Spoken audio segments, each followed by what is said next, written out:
नमस्कार, जय श्री कृष्णा, राधे राधे। आप सभी साथियों का एक बार फिर से हार्दिक स्वागत है अशोका एग्जाम गुरु पर। मैं हूं आपका अपना दोस्त विजय मौर्य। प्यारे साथियों, यूपी टेट परीक्षा हो चुकी है और आप सभी साथी अब सुपर टेट परीक्षा की तैयारी करना प्रारंभ कर दिए होंगे। बहुत सारे साथी ऐसे हैं जिनको ये समझ नहीं आता कि सुपर टेट परीक्षा के बाद हम लोग की मेरिट किस तरह से बनेगी, कैसे करके सुपर टेट परीक्षा के बाद गुणांक बनता है। तो इस बारे में हम चर्चा करेंगे कि गुणांक कैसे करके बनता है, एकेडमिक का क्या रोल रहता है और सुपर टेट का क्या रोल रहता है, क्या यूपी टेट के नंबर ऐड होते हैं या नहीं होते हैं। इन सभी पर हम आज की छोटी सी वीडियो में चर्चा करेंगे। अगर आप जानना चाहते हैं गुणांक कैसे करके बनता है तो इस छोटी सी वीडियो को लास्ट तक जरूर देखिएगा। सबसे पहले मैं आपको बता दूं, सुपर टेट परीक्षा के बाद जो गुणांक बनता है वो उसमें दो तरह का रोल रहता है। एक तो एकेडमिक रोल रहता है। एकेडमिक से मतलब 10th 12th ग्रेजुएशन और आपका डिप्लोमा और डिग्री जो भी आपके पास है उसका रोल रहता है, और साथ ही साथ इसके बाद आपका सुपर टेट का रोल रहता है।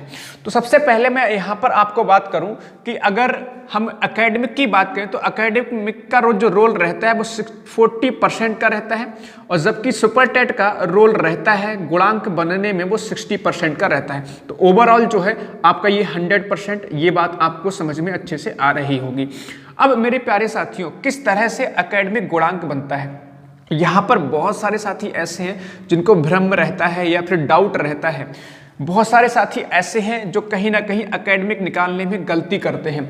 तो मैं आपको जानकारी के लिए बता दूं, जो भी परसेंट मार्क्स आपके एकेडमिक में होते हैं उसका 10% वेटेज रहता है। जैसे यहाँ पर 40% है, यानी 10th का 10%, 12th का 10%, ग्रेजुएशन का 10% और डीएलएड डिप्लोमा बीएड इनका 10%। तो आपको जानकारी के लिए बता दूं कैसे करके निकलता है।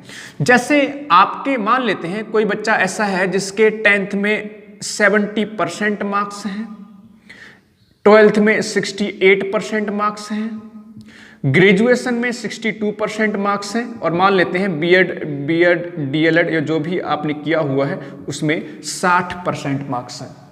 तो कैसे करके निकलेगा? दो तरह से निकाल सकते हैं। एक तरीका यह है कि भाई इन सभी परसेंटेज को जोड़ लें, जोड़ने पर चारों का जो भी योगफल बनेगा उसका 10% निकाल दें, या इन सब का 10% निकालें। या फिर बहुत आसान सा तरीका यह है कि राइट हैंड साइड से एक अंक के बाद पॉइंट लगा दो। तो यहां पर अगर ध्यान से देखेंगे, अगर एक अंक के बाद पॉइंट लगेगा तो ये 7.0 बनेगा, यही 10th का गुणांक होगा।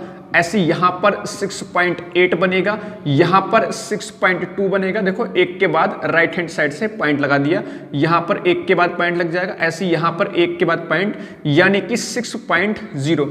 ये पॉइंट का मतलब कैसे बन रहा है? 70% जो भी परसेंटेज होगा उसका 10% निकाला जाता है। तो भाई 10% निकालोगे तो आप देखो कितना हो जाएगा, ये 7 हो जाएगा। इतनी बात समझ में आपको आ रही होगी।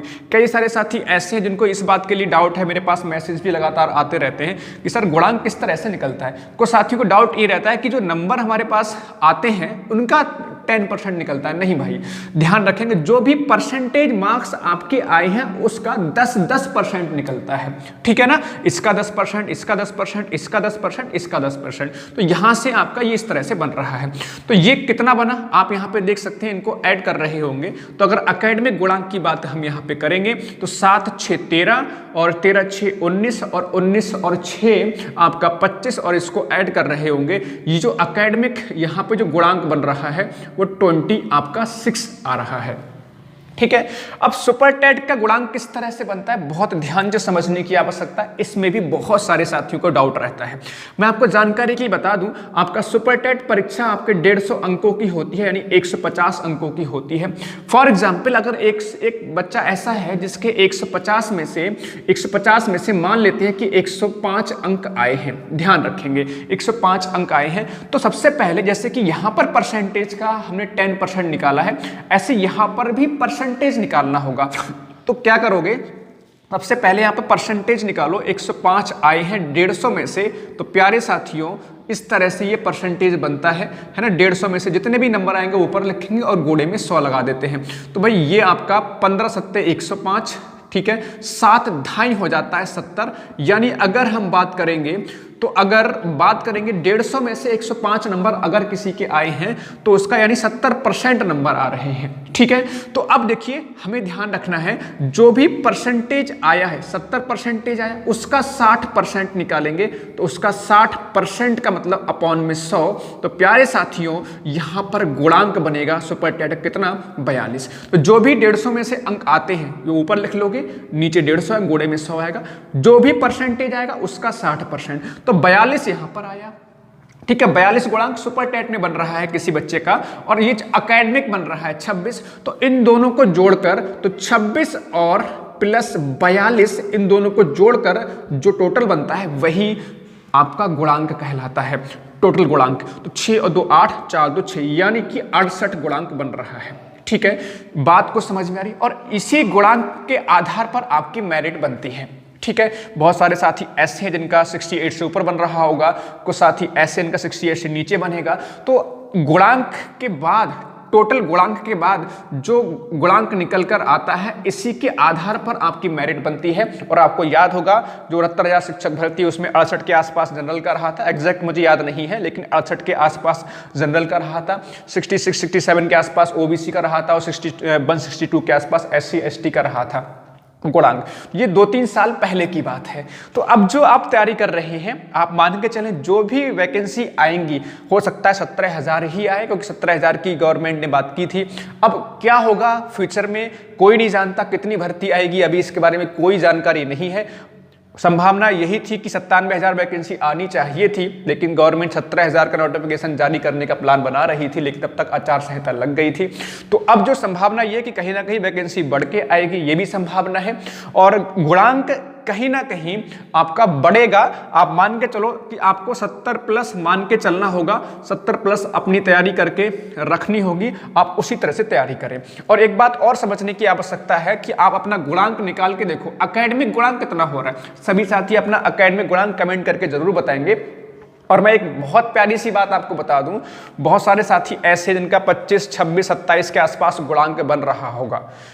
ठीक है, 27 28, जिसका 27+ है, 28+ गुणांक है, वो तो कहीं ना कहीं उनको थोड़ा सुपरटेट में एक राहत मिल जाएगी। सुपरटेट में अगर कम स्कोर होगा तब भी काम चल जाएगा, लेकिन जिनका गुणांक 25 24 तो बहुत ज्यादा कम हो जा रहा है, 24 25 26 के आसपास हो रहा होगा, उनको थोड़ी सी तैयारी ज्यादा करनी पड़ेगी। उसका रीजन प्यारे साथियों ये है कि आपका गुणांक 70 से ऊपर चाहिए।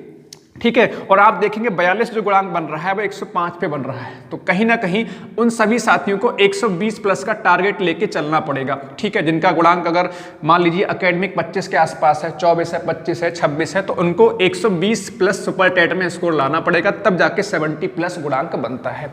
ठीक है, तो अपनी तैयारी आसानी से करते रहिए, बहुत बेहतर तरीके से अभी से करना स्टार्ट कर दीजिए। रीजन क्या है, कंपटीशन बहुत ज्यादा है, 2-3 साल से 3 साल से भर्ती नहीं आई है।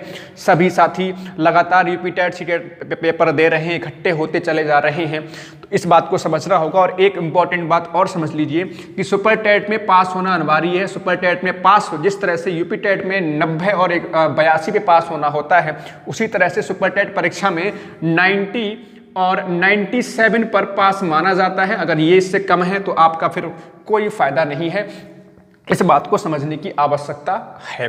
तो सभी साथी अच्छे से तैयारी करें। मुझे उम्मीद है ये छोटी सी वीडियो आपको सहायता करेगी अपनी तैयारी को मजबूत करने में। और अगर आप चाहते हो कि मैं इसके सिलेबस की वीडियो बनाऊं, कितने अंकों का कौन सा विषय पूछा जाता है, कैसे करके आप अच्छी तैयारी कर सकते हो, तो आप कमेंट सेक्शन में अपना कमेंट के माध्यम से जरूर बताएंगे। साथ ही साथ अगर आप यूपीटेट मैथ पढ़ाया था मैंने पिछली बार यूपीटेट परीक्षा से पहले, 10 घंटे में मैंने आपको पूरा मैथ पढ़ाया था, और उन 10 घंटों में से 30 में से 25 प्रश्न वही के वही प्रश्न रखे हुए थे। और ये इतिहास केवल आपका इस बार का नहीं है, लगभग 5 साल 2017 से लगातार मैं यूपीटेट परीक्षा को पढ़ा रहा हूं। और जब भी यूपीटेट सीटेट होता है, हर बार जितना मैं पढ़ाता हूं ऑफलाइन के माध्यम से रिकॉर्ड रहा है, पूरा का पूरा पेपर पढ़ाया हुआ ही आता है। तो अगर आप सुपरटेट परीक्षा की तैयारी करना चाहते हैं, मैथ सीखना चाहते हैं, तो आप हमारे चैनल को सब्सक्राइब कर लेंगे। बहुत जल्द कम समय में बहुत ही बेहतरीन तैयारी आपकी करा के देंगे। सभी साथियों का बहुत बहुत धन्यवाद। जय हिंद, जय भारत, वंदे मातरम।